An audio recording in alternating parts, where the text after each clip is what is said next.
Jaundice bayi atau demam kuning adalah keadaan biasa yang menyebabkan kulit dan bahagian mata putih bayi baru lahir kelihatan kekuningan akibat pengumpulan pigmen bilirubin berlebihan di dalam darah.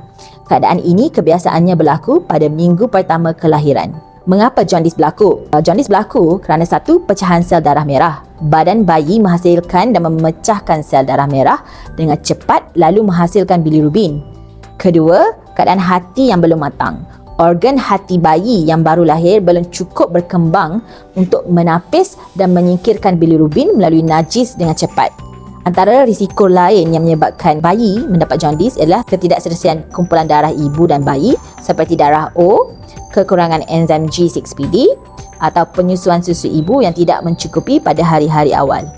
Antara tanda-tanda jaundice ialah kulit muka dan badan kelihatan kuning apabila ditekan lembut, bahagian putih mata atau sklera bertukar kekuningan, bayi kelihatan terlalu mengantuk dan kurang aktif atau sukar terjaga untuk menyusu, air kencing berwarna kuning pekat atau najis berwarna pucat. Rawatan-rawatan untuk jaundice termasuklah 1.